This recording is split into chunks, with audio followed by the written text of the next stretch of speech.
नमस्कार दोस्तों, आप देख रहे हैं विद्या गुरु और इस वीडियो में आपके लिए अगस्त के सेकंड वीक में जो करंट अफेयर्स बने हैं उनको यहाँ पर हम कवर करेंगे। सभी टॉपिक को कवर किया गया है और किस प्रकार के क्वेश्चंस अंदर आपको वीडियो में मिलने वाले हैं। तो यहाँ पर मैंने कुछ डेमो के लिए क्वेश्चंस लगाए हुए हैं, जैसे कि लोकमान्य तिलक नेशनल अवार्ड अभी किसको मिला है उसकी बात होगी, और कौन से नंबर का मिला है वो भी चर्चा करेंगे। और रेलवे स्टेशन जो कि अमृत भारत स्टेशन स्कीम के माध्यम से उनको मॉडर्नाइज्ड किया जा रहा है, तो कितने रेलवे स्टेशंस को यहाँ पर सिलेक्ट किया गया बात की जाएगी। और नया लोगो ट्विटर के द्वारा लॉन्च किया गया, इसकी चर्चा होगी। साथ साथ ऑल इंडिया टाइगर एस्टिमेशन की एक रिपोर्ट जारी की गई है कि कितने भारत में टाइगर्स की संख्या बड़ी है, किस राज्य में सबसे ज़्यादा, किस टाइगर रिजर्व में सबसे ज़्यादा है, सभी की बात करेंगे। और साथ साथ इम्पॉर्टेंट डेज़ को भी हम यहाँ पर कवर करते हुए चलेंगे। तो उम्मीद करूँगा आपको ये वीडियो अच्छी लगेगी। वीडियो अच्छी लगे तो आपसे अनुरोध करूँगा वीडियो को लाइक कर दीजिएगा, चैनल को सब्सक्राइब कर लीजिएगा और एटलीस्ट अपने कुछ दोस्तों तक वीडियो को शेयर ज़रूर कीजिएगा। चलिए स्टार्ट करते हैं सबसे पहले क्वेश्चन से। पहला क्वेश्चन है आपके लिए, अमेज़न इंडिया, आपको पता होगा अमेज़न पूरी दुनिया में सबसे बड़ा नाम है और इसने और सब इनके जो सीईओ या कह सकते हैं फाउंडर, अभी वो सीईओ नहीं है, फाउंडर, वो सबसे पैसों वालों में से फर्स्ट और सेकंड फ्लक्चुएट होते रहते हैं। तो अमेज़न इंडिया जो कि इंडिया में बिजनेस को संभाल रही है, उसने पहला फ्लोटिंग स्टोर कहाँ पर डेवलप किया है, ये आपसे क्वेश्चन पूछा जा रहा है। तो आंसर, ये कश्मीर श्रीनगर में इसको डल लेक के ऊपर पहला फ्लोटिंग स्टोर यहाँ पर अमेज़न इंडिया ने लॉन्च किया है। ध्यान रखिएगा, स्टोर वो जगह है अमेज़न इंडिया की कि अलग अलग प्रोडक्ट्स वहाँ पर स्टोर होते हैं। जब कोई ऑर्डर करता है उस प्रोडक्ट का, तो वो स्टोर के माध्यम से अमेज़न पहुंचा देता है उनके घर में। तो ये पूरा सिस्टम तैयार किया है और पहली बार फ्लोटिंग स्टोर इन्होंने भारत में डेवलप किया है। इंपॉर्टेंट है, ध्यान रखिए। कहाँ पर किया? श्रीनगर डल लेक के ऊपर यहाँ पर किया है। इसकी मतलब अमेज़न इंडिया के द्वारा ना एक नए नए स्टोर खोलने के लिए अलग अलग कैंपेन चलाए जा रहे हैं। जैसे कि भारत में कैंपेन चल रहा है आई हैव स्पेस। अगर आई हैव स्पेस मतलब आपके पास कोई स्पेस है तो आप अमेज़न इंडिया के साथ जुड़ के स्टोर खोल सकते हैं और उसके बाद डिस्ट्रीब्यूशन कर सकते हैं अपने आसपास। ठीक, चलिए, तो अमेज़न इंडिया ने श्रीनगर में कुछ इस प्रकार का स्टोर खोला है, पहला फ्लोटिंग स्टोर है। अगला question, Lokmanya Tilak national award 2023 का किसको मिला है? तो किसी और को नहीं, भारत के प्रधानमंत्री जी को यह अवार्ड मिला है और 41st पर्सन बने हैं जिनको लोकमान्य तिलक नेशनल अवार्ड मिला है। ये कब से दिया जा रहा है? तो ये 1983 से दिया जा रहा है तिलक स्मारक मंदिर ट्रस्ट के द्वारा। किसके द्वारा? तिलक स्मारक मंदिर ट्रस्ट के द्वारा इसको दिया जा रहा है 1983 से। और 41st पर्सन नरेंद्र मोदी जी बने हैं जिनको यह अवार्ड मिला है। 1 अगस्त को Lokmanya Tilak memorial day observe किया जाता है। उसी के उपलक्ष्य में ये अवार्ड जो जिनका लीडरशिप में बेहतर एफर्ट होता है, जो उनको प्रमोट करने के लिए, उनकी लीडरशिप को प्रमोट करने के लिए अवार्ड दिया जाता है। ठीक, ध्यान रखिएगा। अगला क्वेश्चन, यहाँ पर कौन कौन से पर्सन्स हैं जो इंपॉर्टेंट हैं जिनको लोकमान्य तिलक ऑनर मिला हुआ है? तो देखिए, भारत के फॉर्मर प्रेसिडेंट का नाम है जिनको यहाँ पर ऑनर मिला, जैसे कि शंकर दयाल शर्मा, प्रणब मुखर्जी। और प्राइम मिनिस्टर्स में अटल बिहारी वाजपेयी, इंदिरा गांधी, मनमोहन सिंह। और इंडस्ट्रियलिस्ट में बात करें तो नारायण मूर्ति जी और मेट्रोमैन मैन कहे जाने वाले ई श्रीधरन को भी अवार्ड मिल चुका है। तो ध्यान रखिएगा, पूछा जाए तो आपको पता होना चाहिए। अगला क्वेश्चन, नया लोगो, ट्विटर के द्वारा नया लोगो अपना लॉन्च किया गया। पहले कैसा था? बर्ड जैसा लोगो था, लेकिन अब ट्विटर ने अपना लोगो एक्स में चेंज कर लिया है। कुछ इस प्रकार से आप यहाँ पर देखेंगे, देख पा रहे हैं? बिल्कुल, पहले ऐसा था लोगो, अब ट्विटर का कुछ इस प्रकार से लोगो कर लिया गया है, ध्यान रखिएगा। इलॉन मस्क, आप जानते होंगे, इन्होंने ट्विटर को 44 बिलियन US डॉलर में परचेज कर लिया था और उसके बाद ये नए नए चेंजेस करने की कोशिश कर रहे हैं जिससे कि ट्विटर को की जो पॉपुलैरिटी है और बेहतर और बढ़िया की जा सके। इसके लिए अलग अलग प्रयासों में से एक प्रयास ये भी है कि ब्रांडिंग, मतलब इसके लोगों की रीब्रांडिंग की जाए जिससे कि लोगों में चर्चाओं का पॉइंट बन पाए ट्विटर, और उसके बाद फिर पॉपुलैरिटी तो नॉर्मली बढ़ जाती है। अगला क्वेश्चन है, states first hydrogen fuel industry कहाँ पर डेवलप हो रही है, कहाँ पर सेटअप हुई? तो आंसर है ये हेमंत सोरेन के द्वारा, जो कि झारखंड के चीफ मिनिस्टर हैं, उनके द्वारा अप्रूवल दिया गया है कि आप हमारे यहाँ पर पहली हाइड्रोजन फ्यूल इंडस्ट्री को डेवलप कर सकते हैं। ये भारत की पहली हाइड्रोजन फ्यूल से रिलेटेड एक इंडस्ट्री होगी जो कि झारखंड के जमशेदपुर में सेटअप की जाएगी। इसमें 4000 हाइड्रोजन आईसी इंजन फ्यूल यहाँ पर डेवलप होंगे, साथ साथ 10,000 बैटरीज के सिस्टम यहाँ पर डेवलप करने की कैपेबिलिटी के लायक बनाया जाएगा। इसे कौन डेवलप कर रहा है? तो इसको TCPL green energy solution private limited के द्वारा इसको डेवलप किया जा रहा है, ध्यान रखिएगा। और टाटा मोटर्स का साथ साथ कमिंग एक USA की कंपनी है, इनके कोलैबोरेशन से इसको डेवलप करने की कोशिश हो रही है। ठीक, अगला question, 7th hockey mains Asian champions trophy कहाँ पर ऑर्गेनाइज हुई? देखिए यहाँ पर मेंस एशियन चैंपियंस ट्रॉफी की बात की जा रही है, इसको चेन्नई में ऑर्गेनाइज कराया गया, हॉकी से रिलेटेड है। लेकिन अभी रिसेंटली मैंने न्यूज़ देखी तो उसमें पता चला कि भारत ने मलेशिया को यहाँ पर हरा दिया है इस टूर्नामेंट में, और भारत चौथी बार इस टाइटल को जीत भी चुका है। तो इसको मैं नेक्स्ट वीडियो में आपके लिए कवर कर दूंगा। भारत ने हॉकी मेंस एशियन चैंपियनशिप को जीत लिया, मलेशिया को 4-3 से हरा दिया। चेन्नई तमिलनाडु की कैपिटल में इसको ऑर्गेनाइज कराया गया, इसका फाइनल भी वहीं पर हुआ था। इसमें भारत के अलावा Pakistan, south Korea, Japan, China, Malaysia ने भाग लिया। पाकिस्तान की बात करें तो पाकिस्तान भी इस टाइटल को 3 बार जीत चुका है और भारत चौथी बार इस बार जीत चुका है, ध्यान रखिएगा, पूछा जा सकता है। एशियन हॉकी फेडरेशन 2011 में इसको डेवलप किया गया था, इस टूर्नामेंट को अनाउंस किया गया था इसके द्वारा। ठीक, तो ये टूर्नामेंट 2011 से ऑर्गेनाइज हो रहा है। ठीक, अगला क्वेश्चन है, नया सवेरा योजना जो कि माइनॉरिटी अफेयर्स के मिनिस्टर स्मृति ईरानी जी के द्वारा यहाँ पर इसको लॉन्च किया गया। उनके द्वारा बताया भी गया कि इसके द्वारा हमने बहुत सारे स्टूडेंट्स को बेनिफिट दिया है, जैसे कि उन्होंने 1,20,000 जो माइनॉरिटी में आने वाले स्टूडेंट्स हैं, जैसे कि सिख, जैन, मुस्लिम, क्रिश्चियन, बुद्धिज्म, पारसी कम्युनिटीज़, इन कम्युनिटीज़ को स्पेशल कोचिंग फैसिलिटी इस नया सवेरा योजना के माध्यम से प्रोवाइड कराई गई। ये हमारी वुमेन और चिल्ड्रन से रिलेटेड जो मिनिस्ट्री है उसको भी संभाल रही हैं। तो इनके पास मिनिस्ट्री ऑफ माइनॉरिटी अफेयर्स और साथ साथ वुमेन एंड चिल्ड्रन की जो मिनिस्ट्री वो भी है, ध्यान रखिएगा, यूनियन मिनिस्टर हैं ये। ठीक, अगला क्वेश्चन, अभी टाइगर का सेंसस हुआ, tiger all India tiger estimation 2022 लिखा है, तो 2023 में इसको लॉन्च किया गया, 2022 बेस्ड है। इस रिपोर्ट में सेंट्रल गवर्नमेंट ने बताया है पूरी डिस्क्रिप्शन कि कितने टाइगर किस किस राज्य में अवेलेबल है, कितने इंक्रीमेंट हुए, किस टाइगर रिजर्व में सबसे ज़्यादा टाइगर अवेलेबल है और कितनी संख्या है। तो यहाँ पर रिपोर्ट का नाम है ऑल इंडिया टाइगर एस्टिमेशन 2022। इसको रिलीज़ किया गया है 29 जुलाई को, इंटरनेशनल टाइगर डे इस दिन ऑब्जर्व किया जाता है, इसीलिए यहाँ पर मिनिस्ट्री ऑफ एनवायरनमेंट, फॉरेस्ट और क्लाइमेट चेंज के द्वारा इसको रिलीज़ किया गया। अब बात करते हैं डेटा की, याद रखना ज़रूरी है। एवरेज पॉपुलेशन भारत में जो 2022 के अकॉर्डिंग टाइगर्स की कितनी है, तो 3682 यहाँ पर टाइगर की भारत में पॉपुलेशन है। अगर 2018 में बात करें तो 2963 यहाँ पर टाइगर्स की पॉपुलेशन थी। ठीक, यहाँ पर अगर बात की जाए कि कितनी ग्रोथ हो रही है एनुअली भारत में टाइगर्स की कितनी ग्रोथ हो रही है, तो आंसर होगा 6%। ध्यान रखिएगा, 6.1 भी लिखा मिल जाए तो आप उसको सही मानेंगे, क्योंकि लगभग 6% यहाँ पर बताया गया है।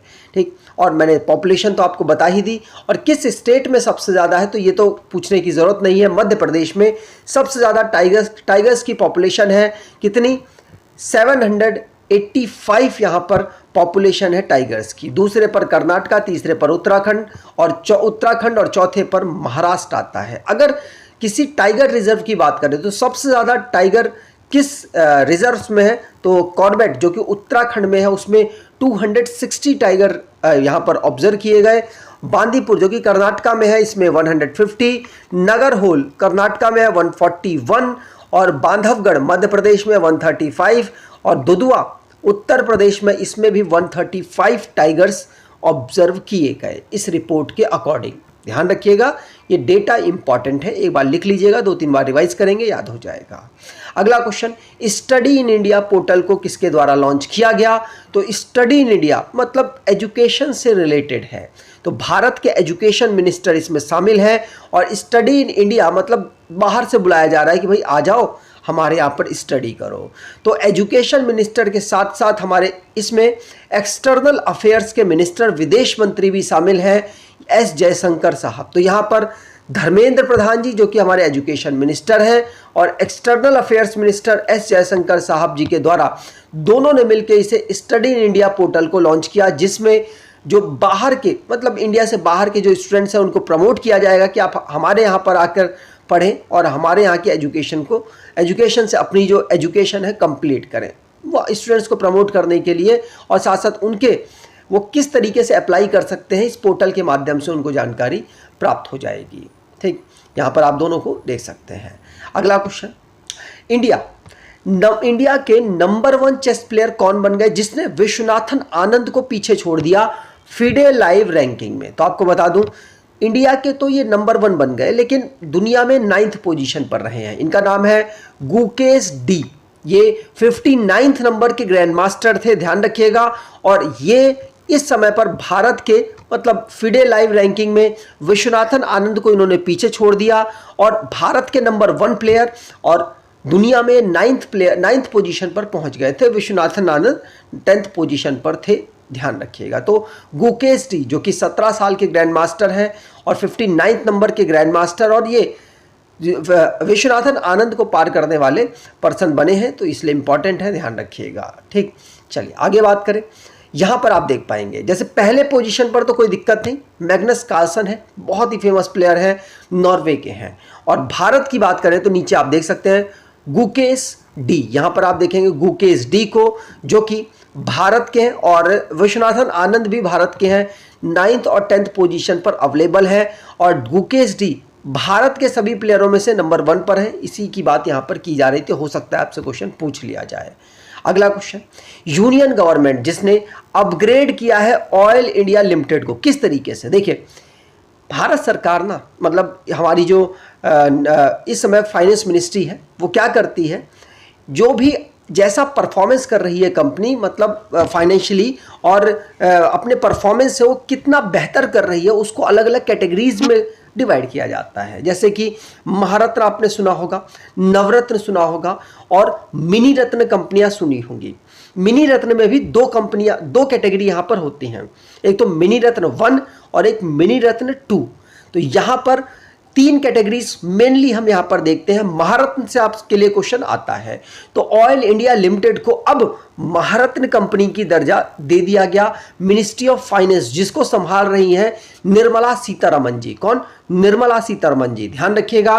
निर्मला सीतारमन जी के द्वारा यह अनाउंस किया गया कि अब भारत में टोटल 13 महारत्न कंपनी हो चुकी हैं और लास्ट अपग्रेडेड कंपनी कौन है? तो oil India limited last upgraded company है। अब महारत्न कंपनी बनने का क्या क्राइटेरिया होता है? तो महारत्न कंपनी बनने का क्राइटेरिया सबसे पहले यह होता है कि वो नवरत्न कंपनी होनी चाहिए, मतलब जितनी भी नवरत्न कंपनी है उनमें से ही कोई महारत्न कंपनी बनेगी। दूसरी क्राइटेरिया ये है कि उसके 25,000 करोड़ रुपए का से ज़्यादा का लगातार 3 साल उसका एवरेज टर्नओवर होना चाहिए। 1 साल, 2 साल, 3 साल, 25,000 करोड़ से ज़्यादा उसका टर्नओवर हो और उसमें उसकी कमाई मतलब प्रॉफिट उसको 2500 करोड़ रुपए का हो, तब वो महारत्न कंपनी बन सकती है। उम्मीद करता हूँ समझ आ गया होगा। ठीक, अब यहाँ पर टोटल कितनी महारत्न कंपनी हो चुकी हैं? तो ऑयल इंडिया लिमिटेड को मिलाकर भारत के पास 13 महारत्न कंपनियां हो चुकी हैं। ऑयल इंडिया लिमिटेड की बात करें तो 1959 में इसको फाउंड किया गया था। हेडक्वार्टर इसका आसाम में है। चेयरमैन डॉक्टर रंजीत रतन है। अब भारत 3 कैटेगरी में बांटता है, मैंने आपको बता दिया। मिनी रत्न में 2 कैटेगरीज होती है, कैटेगरी 1 और कैटेगरी 2। यहाँ पर अगर आपसे पूछ लिया जाए कि नवरत्न कंपनी का स्टेटस भारत में कब इंट्रोड्यूस किया गया था, तो आंसर होगा नवरत्न कंपनी का स्टेटस भारत में 1997 से स्टार्ट किया गया था और महारत्न कंपनी का स्टेटस देना भारत ने 2009 से स्टार्ट किया था। ध्यान रखिएगा, छोटे छोटे फैक्ट से आपसे पूछे जा सकते हैं। ये पूरी महारत्न कंपनियों की लिस्ट है, एक बार आप पॉज करके ज़रूर देख लीजिएगा, इंपॉर्टेंट रहेगा आपके लिए। तो यहाँ पर आप देख सकते हैं नवरत्न कंपनी की पूरी लिस्ट, जो कि सबसे लास्ट में, मतलब अभी रिसेंटली में जब ऑयल इंडिया को महारत्न कंपनी बनाया गया तो किस कंपनी को नवरत्न कंपनी बनाया गया है? तो ONGC विदेश लिमिटेड को यहाँ पर नवरत्न कंपनी का स्टेटस दिया गया है। ध्यान रखिएगा, पूछा जा सकता है टोटल कितनी कंपनियां हैं, तो टोटल 13 कंपनी है जिनको नवरत्न कंपनी का स्टेटस फाइनेंस मिनिस्ट्री के द्वारा अभी तक दिया गया है। तो ONGC मतलब oil and natural gas corporation इसकी फुल फॉर्म है। इसको फाउंड किया गया था 1956 में। ये खुद तो महारत्न कंपनी है, लेकिन इसकी एक सब्सिडरी है ONGC विदेश लिमिटेड। ये नवरत्न कंपनी है जिसको 1965 में फाउंड किया गया था। ONGC के चेयरमैन अरुण कुमार सिंह हैं। ये विदेश में ONGC का व्यापार करने में मदद करती है। तो नवरत्न कंपनी होने का स्टेटस ये है कि कम से कम उसको मिनी रत्न कंपनी हो, उन्हीं में से किसी कंपनी को जो अच्छा परफॉर्मेंस लगातार 3 साल करती है उसको नवरत्न कंपनी बना दिया जाता है। ठीक, अगला question, name the cabinet secretary of the country. तो कैबिनेट सेक्रेटरी लगातार तीसरी बार इनके पद को मतलब दोबारा से रीअपॉइंट इनको किया गया है और इनका नाम है गौबा। कौन?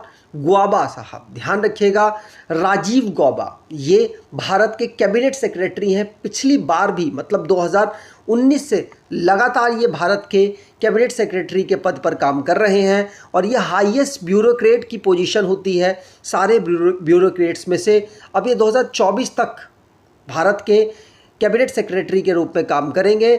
और इनकी बात करें तो ये सिलेक्ट कहाँ से हुए थे IAS के लिए? तो IAS के लिए झारखंड कैडेट से सिलेक्ट हुए थे और लगातार 3 बार इनके पद को एक्सटेंड किया गया और अब ये लॉन्गेस्ट टाइम तक कैबिनेट सेक्रेटरी बनने वाले पर्सन बन जाएंगे। ठीक, अगला क्वेश्चन, मोबाइल एप्लीकेशन एक लॉन्च की गई है जिसका नाम है राजमार्ग यात्रा।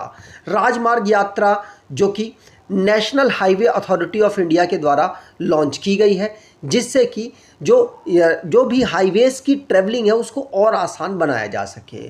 चेयरमैन कौन है NHAI के? तो संतोष कुमार यादव इनके चेयरमैन हैं। ठीक, अब अगला क्वेश्चन है, सेंट्रल गवर्नमेंट ने लैपटॉप, टैबलेट और कंप्यूटर के इंपोर्ट को, मतलब भारत में जो आते हैं उनको बैन कर दिया है।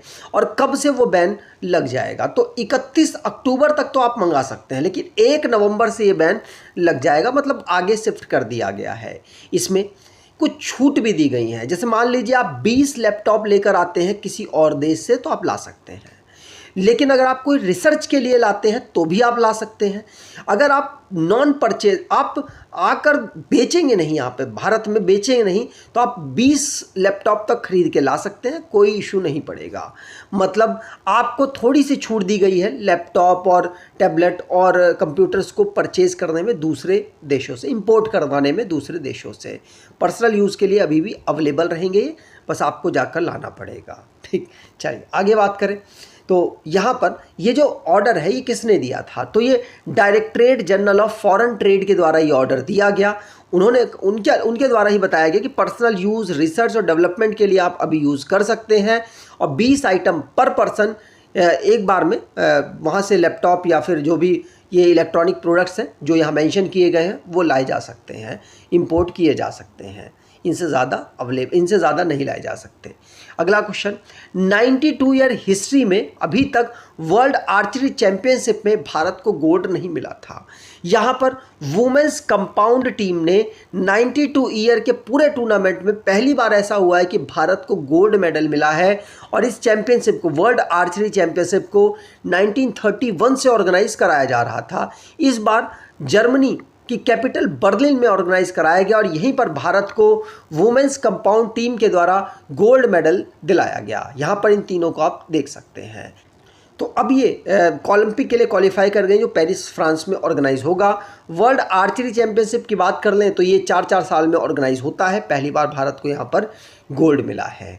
अगला क्वेश्चन, जलदोष एयरबोट लॉन्च बाय। जल दोस्त एयरबोट किसके द्वारा लॉन्च की गई? तो ये नेशनल एरोस्पेस लेबोरेटरी के द्वारा इसको लॉन्च किया गया, ध्यान रखिएगा।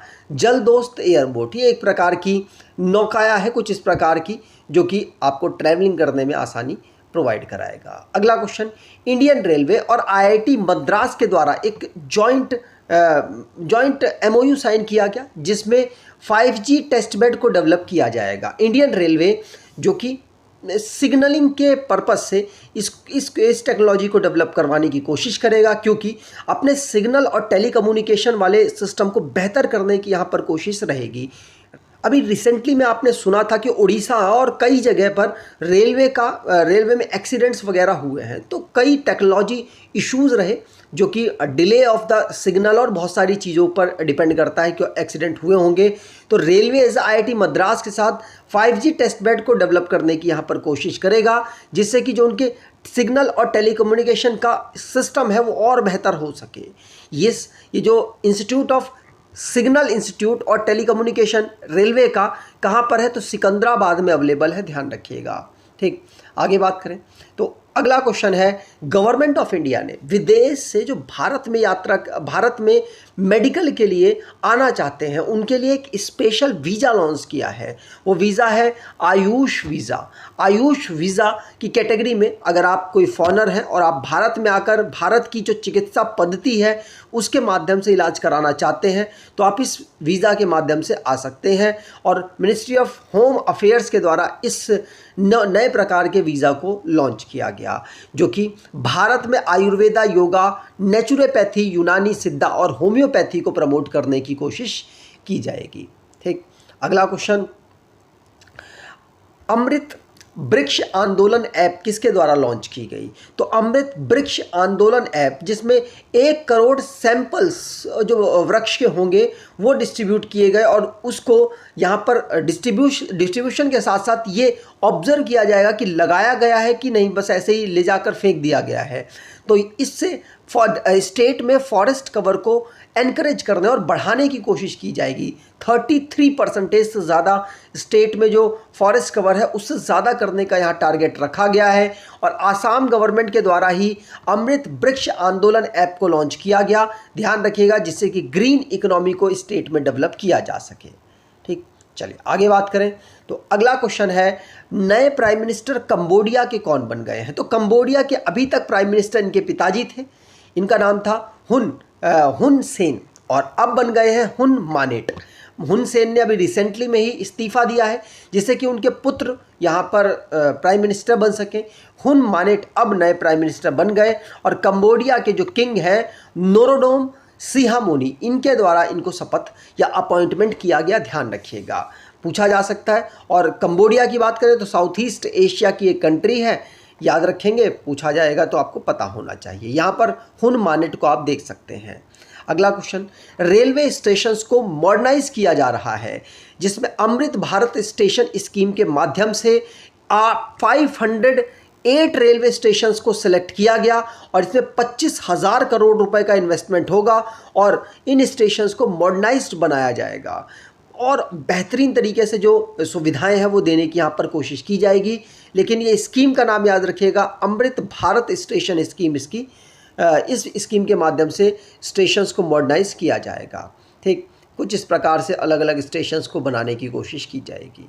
यहाँ पर अलग अलग स्टेट्स में अलग अलग मतलब डिपेंड करता है कि वहाँ का रेलवे सिस्टम कैसा है। तो यहाँ पर उत्तर प्रदेश और राजस्थान के सबसे ज़्यादा स्टेशंस को सिलेक्ट किया गया, 55, और बिहार के 49, 44 महाराष्ट्र के, MP 34, उड़ीसा के 25, 22 पंजाब के, 21 गुजरात और तेलंगाना, झारखंड के 20 और 15 हरियाणा के स्टेशंस को सिलेक्ट किया गया मॉडर्नाइज बनाने के लिए।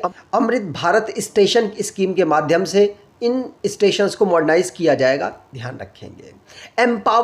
एम्पावर क्या है जो रिसेंटली में न्यूज़ में रहा? तो एम्पावर तंबाकू के सेवन को रोकने के लिए अलग अलग कैंपेन्स चलाए गए, और WHO के द्वारा यहाँ पर कोशिश की गई है कि एम्पावर के माध्यम से मीज़र किया जा सके कि तंबाकू को कितना जो उसको प्रोहिबिटेड करने या रोकने के लिए हमने अलग अलग कदम उठाए हैं वो कितना कारगर रहा है। तो तंबाकू के यूज़ को कितना रोका जा सकता है अलग अलग पॉलिसीज़ के माध्यम से, उसे एम्पावर मीज़र के माध्यम से WHO मीज़र करने वाला है। तो WHO ने कई रिपोर्ट्स में बताया कि वो तंबाकू के यूज़ को दुनिया में कम करना चाहता है और अलग अलग स्कीम्स उसके लिए वो चला रहा है। और अब उसके इफ़ेक्ट्स कैसे दिख रहे हैं उसको एम्पावर मीज़र्स के माध्यम से वो मीज़र करने वाला है कि कितने उनके कारगर स्कीम्स चली हैं दुनिया में। ठीक, चलिए आगे बात करें तो एम्पावर आप समझ चुके होंगे WHO के द्वारा लॉन्च किया गया। और empower WHO world health organization इसकी फुल फॉर्म है, दुनिया में स्वास्थ्य से रिलेटेड जो भी सिस्टम है उसको चेक करता है। फॉर्मेशन इसका 7 अप्रैल 1948 को हुआ था। 7 अप्रैल को ही हम वर्ल्ड हेल्थ डे भी ऑब्जर्व करते हैं। ये एक यूनाइटेड नेशन की स्पेशलाइज्ड एजेंसी है जिसका हेडक्वार्टर जिनेवा स्विट्जरलैंड में अवेलेबल है। टेड्रोस अधनोम इसके हेड है जो कि इथोपिया देश से बिलोंग करते हैं।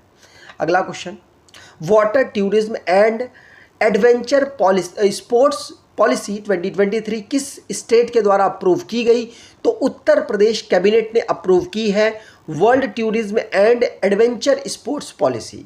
इसके माध्यम से टूरिज्म को बढ़ावे के साथ साथ वर्ल्ड में और साथ साथ एडवेंचर को उत्तर प्रदेश में प्रमोट किया जाएगा, जिससे कि उत्तर प्रदेश का जो टूरिज्म सेक्टर है वो ग्रो कर सके अन्य सभी स्टेट्स के मुकाबले। जिस प्रकार से आप जानते होंगे उत्तराखंड और हिमाचल प्रदेश का टूरिज्म सेक्टर काफ़ी बेहतर है, इसी प्रकार से भारत में जो उत्तर प्रदेश है और सबसे ज़्यादा पॉपुलेशन वाली स्टेट है, ये भी वाटर टूरिज्म और एडवेंचर स्पोर्ट्स पॉलिसी के माध्यम से अपने यहाँ पर वाटर टूरिज्म के लिए जो जाते हैं लोग उनको प्रमोट करने के लिए इस पॉलिसी को लेकर आया है, जिससे टूरिज्म सेक्टर को और एडवेंचर स्पोर्ट्स हब को यहाँ पर डेवलप किया जा सके। ठीक, चलिए आगे बात करें। अगला क्वेश्चन है, कुछ इस प्रकार के जो स्पोर्ट्स अलग अलग जगह पर आप नॉर्मली उत्तराखंड या हिमाचल प्रदेश में जाकर करते हैं, तो उत्तर प्रदेश में भी बनाने की यहाँ पर बात की गई है इस स्कीम के माध्यम से। अगला क्वेश्चन, DCS जो कि यूनियन एग्रीकल्चर मिनिस्टर के द्वारा इसको लॉन्च किया गया है क्या? ये तो ये डिजिटल क्रॉप सर्वे है। क्या है? Digital crop survey. इसके माध्यम से क्या होगा, देखिए डिजिटल क्रॉप सर्वे के माध्यम से ये एक प्रकार का GIS और GPS टेक्नोलॉजी से लैस सिस्टम है, जिससे अगर क्रॉप खराब होती है तो जो इंश्योरेंस हो रखा होता है उसको सर्वे किया जाता है। सर्वे का जो पर्सन है वो आता है और उसके बाद चेक करता है तो रिपोर्ट वो कैसी लगाता है और अप्रूव होता है कि नहीं होता है। ये सारे जो टिपिकलिटीज़ हैं उसको कम करने की यहाँ पर कोशिश की गई है डिजिटल क्रॉप सर्वे के माध्यम से। डिजिटली क्रॉप को सर्वेड किया जाएगा और उसके बाद जो भी इंश्योरेंस का अमाउंट है वो काफ़ी फास्ट तरीके से पहुंचाया जाएगा। मान लीजिए किसी जगह पर बाढ़ आती है तो उसका सर्वे भी डिजिटली ही किया जाएगा। डिजिटली जब सर्वे होगा तो काम में तेज़ी आएगी और लोगों को जो मुआवजे वगैरह देने होते हैं उसमें भी तेज़ी आएगी, according to union agriculture minister. इसीलिए उन्होंने डिजिटल क्रॉप सर्वे को लॉन्च किया है। एक तरीके का पायलट प्रोजेक्ट है। अगर ये सक्सेस होता है, 12 स्टेट्स में इसको लॉन्च किया गया है, अगर ये सक्सेस होता है तो सभी राज्यों में और भारत के सभी यूनियन टेरिटरीज में भी इसको लॉन्च किया जाएगा। ठीक, इस समय पर यूनियन एग्रीकल्चर मिनिस्टर हमारे नरेंद्र सिंह तोमर जी हैं, ध्यान रखिएगा। अगला क्वेश्चन, फाल्कन शील्ड 2023 की एक मिलिट्री एक्सरसाइज हुई। आपको लग रहा होगा हम पढ़ रहे हैं तो भारत तो इसमें इन्वॉल्व होगा ही, लेकिन भारत इसमें इन्वॉल्व नहीं है। ये जो एक्सरसाइज है चाइना और UAE के बीच में हुई है, यूनाइटेड अरब एमिरेट्स के बीच में हुई पहली जॉइंट एयरफोर्स ट्रेनिंग एक्सरसाइज है जो कि चाइना और UAE के बीच में ऑर्गेनाइज हुई। कहाँ ऑर्गेनाइज हुई? तो सिंगजियान चाइना में इसको ऑर्गेनाइज कराया गया अगस्त के महीने में, ध्यान रखिएगा। ठीक, चलिए अगला क्वेश्चन है, new chief financial officer Tesla के कौन बने? भारतीय हैं इसलिए इम्पॉर्टेंट है, भारतीय मूल के हैं इसीलिए इम्पॉर्टेंट है। इनका नाम है भारतवंशी वैभव तनेजा। कौन? भारतवंशी वैभव तनेजा। ये नए चीफ फाइनेंशियल ऑफिसर टेस्ला के बने हैं, ध्यान रखिएगा, पूछा जा सकता है। ठीक, चलिए अगला क्वेश्चन, यहाँ पर आप भारतवंशी तनेजा को देख सकते हैं। अगला क्वेश्चन है 10 दिन का मालाबार एक्सरसाइज कौन सा देश होस्ट करेगा। वैसे मालाबार एक्सरसाइज आप जानते होंगे, 4 देशों के बीच में होने वाला ये एक्सरसाइज है जिसमें भारत, ऑस्ट्रेलिया, जापान, यूएसए भाग लेते हैं। 4 देश भाग लेते हैं। इस बार ऑस्ट्रेलिया इसको होस्ट करने वाला है। इसे 11 अगस्त से 21 अगस्त तक ऑर्गेनाइज कराया जा रहा है। ध्यान रखिएगा, पहली बार ये जो एक्सरसाइज है ऑस्ट्रेलिया इसको होस्ट कर रहा है। इसको इंडिया और अमेरिका के बीच में पहली बार मालाबार एक्सरसाइज शुरू हुई थी, तब जापान और ऑस्ट्रेलिया इसके पार्ट नहीं थे 1992 में। बाद में 2015 में जापान ने इसे ऐड किया, जापान ऐड हुआ, और 2020 में ऑस्ट्रेलिया की नेवी भी इसमें ऐड हुई, और ये एक प्रकार की नेवल एक्सरसाइज है, ध्यान रखिएगा, जो कि ऑस्ट्रेलिया के द्वारा इस बार होस्ट की जा रही है। अगला क्वेश्चन, भारत की जो टीम है वर्ल्ड एथलेटिक्स चैंपियनशिप में इन्होंने इसको लीड कौन करने वाले, भारतीय टीम को कौन लीड करेंगे? तो आंसर है जेवलिन थ्रोअर नीरज चोपड़ा जी, जो कि इसमें पार्ट भी लेंगे। और वर्ल्ड एथलेटिक्स चैंपियनशिप में, जिसको बुडापेस्ट में ऑर्गेनाइज कराया जाएगा, इसको 19 अगस्त को स्टार्ट किया जाएगा और भारत की तरफ से 28 मेंबर की टीम जाएगी, जिसको लीड करने वाले हैं नीरज चोपड़ा जी। ध्यान रखिएगा, पहले तजिंदर सिंह तूर इसको लीड करने वाले थे, शॉर्ट पुटर थे, लेकिन अब उनका नाम हटा दिया गया, विड्रॉ कर दिया गया इंजरी की वजह से, और अब नीरज चोपड़ा जी इसको लीड करने वाले हैं। ठीक, अगला क्वेश्चन, नीरज चोपड़ा जी को आप देख सकते हैं। इंपॉर्टेंट डेज की बात कर लेते हैं, जैसे हिरोशिमा डे कब ऑब्जर्व होता है? तो ये 6 अगस्त को ऑब्जर्व होता है, क्योंकि 6 अगस्त को ही यूएसए ने जापान के एक हिरोशिमा शहर पर एटॉमिक बम गिराया था। उसी के उपलक्ष्य में इस दिन को ऑब्जर्व किया जाता है। 1945 की बात है, सेकेंड वर्ल्ड वॉर की ये बात मैं आपको बता रहा हूँ, ध्यान रखिएगा। इसमें जर्मनी सरेंडर कर चुका था, जापान नहीं कर रहा था। जापान को इस प्रकार से सरेंडर अमेरिका ने करवाया था। ठीक, 6 अगस्त को हिरोशिमा डे हम ऑब्जर्व करते हैं। और वो जो एटॉमिक बम का नाम था, कई बार पूछ लिया जाता है, लिटिल बॉय उसका नाम था, जो कि जापान के हिरोशिमा में गिराया गया था। और एक और बम है जो एटॉमिक बम नागासाकी में जापान के गिराया गया, जो नागासाकी डे के रूप में हम ऑब्जर्व करते हैं 9 अगस्त को। ध्यान रखिएगा, 3 दिन बाद। और इस बार याद रखिएगा 2023 में G7 की समिट भी हिरोशिमा में ही ऑर्गेनाइज हुई थी। अगला क्वेश्चन, WWW मतलब वर्ल्ड वाइड वेब डे हम कब सेलिब्रेट करते हैं? तो ये एक फ्रीली ब्राउज़र इंफॉर्मेशन देने में लोगों की मदद करता है, और इसको टिम बर्नर्स ली के द्वारा फाउंड किया गया था।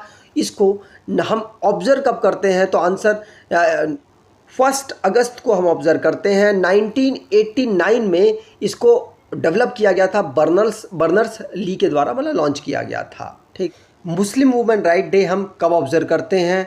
तो आंसर होगा 1 अगस्त को हम Muslim women right day observe करते हैं, क्योंकि 2017 में सुप्रीम कोर्ट ने इसी दिन 1 अगस्त को ही जो ट्रिपल तलाक है उसको अनकॉन्स्टिट्यूशन किया था, और मुस्लिम महिलाओं ने इसका भरपूर सहयोग किया। और सेंट्रल गवर्नमेंट ने 2019 में अनाउंस किया कि हम 1 अगस्त को मुस्लिम वुमेन राइट डे के रूप में ऑब्जर्व करेंगे। ध्यान रखिएगा, पूछा जा सकता है, कई बार आपसे पूछा भी गया है। ठीक, और ये जो ट्रिपल तलाक है, आपको पता है, ये आर्टिकल 14, 15 और 21, 25 का उल्लंघन करता था, जो कि हमारे मूल राइट से रिलेटेड है। ठीक, अगला question, world breast feeding week हम कब ऑब्जर्व करते हैं? तो आंसर होगा 1st वीक ऑफ अगस्त, मतलब 1 से लेकर 7 अगस्त तक हम world breast feeding week observe करते हैं, जिसमें महिलाओं को ब्रेस्ट फीडिंग के लिए प्रमोट किया जाता है और अवेयरनेस फैलाई जाती है कितना ज़रूरी है वो बेबी के लिए। तो 1992 से पहली बार इस वीक को ऑब्जर्व किया गया। ठीक, अगला question, world lung cancer day हम कब ऑब्जर्व करते हैं? तो ये भी 1 अगस्त को हम ऑब्जर्व करते हैं। लंग कैंसर के जो अलग अलग रिस्क हैं उनसे रिलेटेड अवेयरनेस फैलाने के लिए इसको ऑब्जर्व किया जाता है। लगभग 1 लाख से ज़्यादा लोग 2022 में लंग कैंसर से ऑब्जर्व किए गए WHO के द्वारा, इसलिए 1 अगस्त को हम वर्ल्ड लंग कैंसर डे के रूप में ऑब्जर्व करते हैं। ध्यान रखिएगा। उम्मीद करता हूँ आपको ये वीडियो अच्छी लगी होगी। वीडियो अच्छी लगी है तो लाइक करके ज़रूर जाइएगा और अपने कुछ दोस्तों तक वीडियो को शेयर ज़रूर कर दीजिएगा। धन्यवाद।